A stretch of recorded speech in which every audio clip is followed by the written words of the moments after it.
बघा, महाराष्ट्राचे उपमुख्यमंत्री जे स्वतःला मराठी किंवा मराठा समजतात, त्यांच्या उपस्थितीत महाराणी ताराबाई यांचा वंश आणि कुळ बदलण्याचा प्रयत्न झाला आणि राज्याचे उपमुख्यमंत्री शिंदे यांनी त्याच्यावर साधा निषेध केला नाही. महाराणी ताराबाई, ताराराणी या जैन असल्याचा साक्षात्कार काही जैन मुनींना झाला. त्यांना असं का वाटलं मला माहीत नाही, कारण त्यांच्याकडे बहुतेक काही शूर पुरुष वगैरे किंवा शूर वीरांगना नसल्यामुळे त्यांना असं वाटलं असेल. महाराणी ताराराणी या छत्रपती शिवाजी महाराज यांचे धाकटे पुत्र राजाराम महाराजांच्या पत्नी. महाराणी ताराराणी ह्या हंबीरराव मोहित्यांच्या कन्या. सरसेनापती हंबीरराव मोहिते. हंबीरराव मोहिते हे शिवाजी महाराजांचे सरसेनापती होते, त्यांची ही कन्या. आणि या ताराराणीनं औरंगजेबाशी प्रचंड मोठी झुंज दिली. म्हणजे हंबीरराव मोहिते जैन होते का काय? हिंदू मराठा कुळात ताराराणीचा जन्म झाला आणि त्या शास्त्र धर्माला जागून त्यांनी हातात तलवार घेतली आपल्या राज्यासाठी आणि धर्मासाठी. पण आता संपूर्ण महाराष्ट्राचं एक प्रकारे वेगळ्या पद्धतीनं धर्मांतर करण्याचा प्रयत्न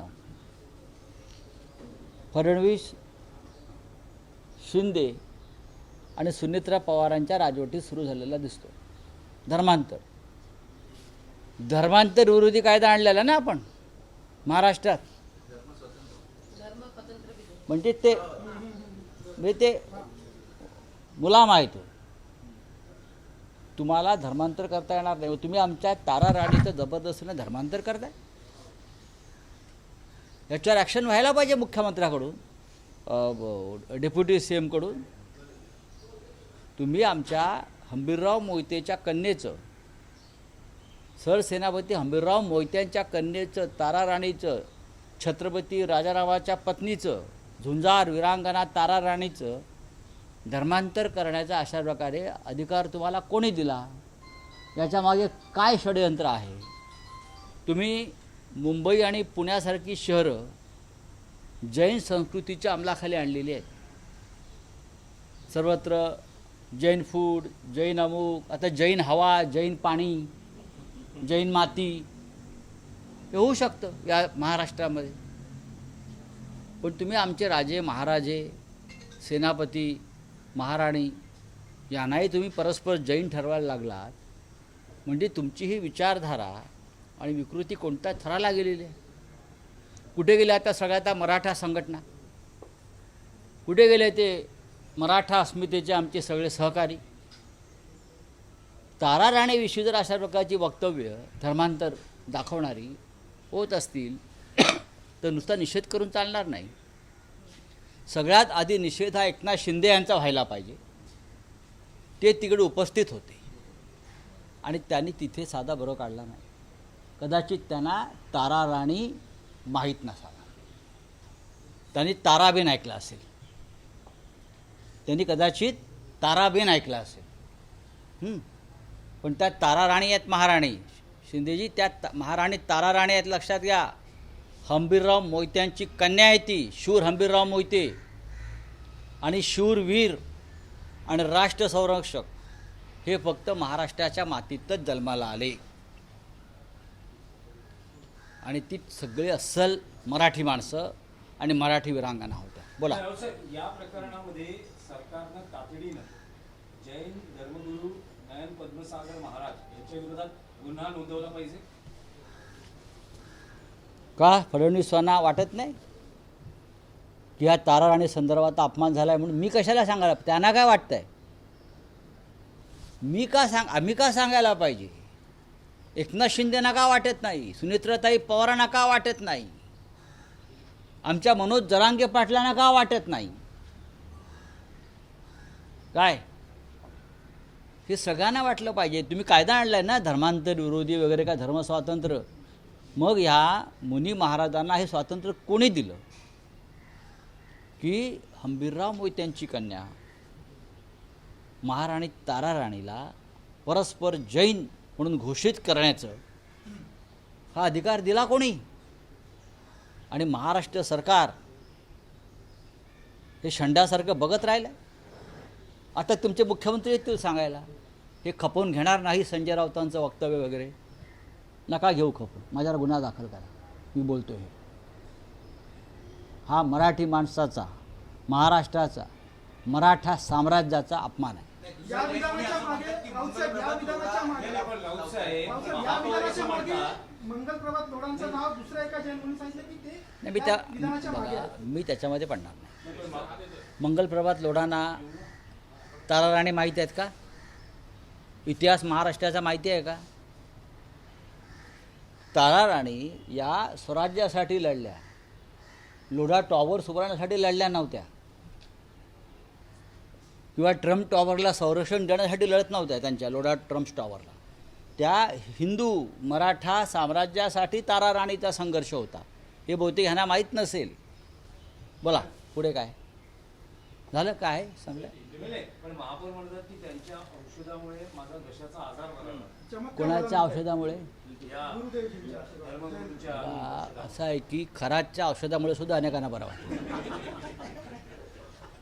हा जाता जाता प्रश्न आहे, कोणाला कोणत्या औषधाने बरं वाटतं हा ज्याच्या त्याचा औषधाचा प्रश्न आहे. एखाद्याच्या हाताला गुण असतो, एखाद्याच्या दिवसाकुठला अवयवाला गुण असतो. हां नाही पण साहेब थरात प्रकरणाचा उल्लेख केला तर गुर्त्याचा पाय खोला या अनुषंगानं केसरकर हे दिवसागणिक रोज अडचणीत येतात.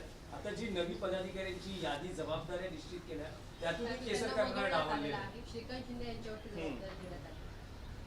कुठली? मुंबईची? मुंबई ठाणे अशी सगळी हा जबाबदारी त्यांच्या पक्षातला अंतर्गत विषय आहे. नाही. काय आहे की त्यांनी असं सांगितलं की मी एकटाच नव्हे तर 39 जण जात होते आमदार. हो त्या त्यामुळे जास्ती- नाही, आणि ते जास्त त्यांच्या अडचणीत आले. खिशात जी यादी आहे माझ्या माहितीप्रमाणे त्या 39 पैकी 33 लोक शिंदे गटाचे होते असं ते म्हणत आहेत. आता केसरकरांनी यादी बाहेर काढली पाहिजे ती. बोली और क्या है? आर्थिक वर्षाच्या शेवटच्या 4 दिवसांमध्ये राऊतसाहेब, आर्थिक वर्षाच्या शेवटच्या 4 दिवसांमध्ये माहिती सरकारने 1100हून अधिक निर्णय घेतलेले आहेत. ते निर्णय अंमलात येणार आहेत का? त्याने घेतलेले निर्णय हे ठेकेदारांच्या हिताचेच आहेत, ते अंमलात येणार नाहीत. कॅबिनेटमध्ये गेल्या काही महिन्यातल्या कॅबिनेटमध्ये असे कोणते निर्णय झाले जे महाराष्ट्राच्या किंवा जनतेच्या हिताचे आहेत मला सांगा. त्यांच्या निर्णयाला विचारते कोण? बोला, हिंदी में क्या है? कहाँ? अरे भाई वो तो होगी ही ना. आप सरकार की बात पर यकीन मत रखिए. मैं आपको बताता हूँ, सरकार जो बोल रही है पूरी झूठी बातें बोल रही है. एलपीजी की शॉर्टेज है और रहेगी. इंटरनेशनल सिचुएशन जो है वो समझ लेनी चाहिए, उसमें सरकार भी कुछ नहीं कर सकती. लेकिन हमारा इतना ही कहना है कि झूठ मत बोलिए. आप जनता को विश्वास में लीजिए. पाकिस्तान में लॉकडाउन लगाया, आपको मालूम है? पाकिस्तान में लॉकडाउन लगाया है. और भी कुछ देश जो है वहाँ भी इस प्रकार की स्थिति पैदा हो गई है. अगर देश में ये नौबत आती है तो जनता को पहले से अवगत करना चाहिए, विश्वास में लेना चाहिए.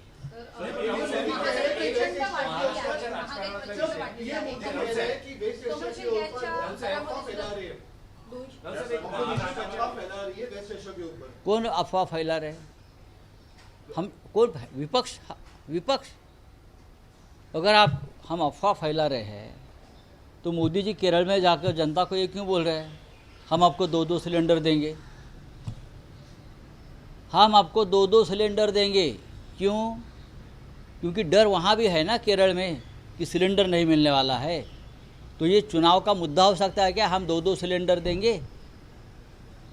मोदी जी अफवाह की फैक्ट्री के चेयरमैन हैं। मोदी जी चुप बैठिए। चलिए, साहेब, एक महाराष्ट्राच्या राजकारणातला प्रश्न आहे की राष्ट्रवादी काँग्रेसच्या घटनेमध्ये काही बदल आपल्या पक्षप्रमुखांच्या संमतीविनाच झाले असल्याचं म्हटलं जात आहे। काही सेल्स वगळण्यात आलेले आहे आणि यामुळे राष्ट्रवादी काँग्रेसमध्ये थोडी अस्वस्थता आहे। बघा, मी माननीय शरद पवार यांच्या पक्षालाच राष्ट्रवादी काँग्रेस अजूनही मानतो आणि मी आजही उद्धव ठाकरे यांच्या नेतृत्वाखालील शिवसेनेला शिवसेना मानतो। सुनेत्रा पवार किंवा एकनाथ शिंदे यांचे जे पक्ष आहेत हे मूळ पक्ष नाही आहेत, हे अमित शहाने निर्माण केलेले पक्ष आहेत। त्याच्यामुळे त्यांना जे काय त्या गटातटात करायचं आहे ते करू शकतात। ठीक आहे, चला। एबीपी माझा, उघडा डोळे बघा नीट।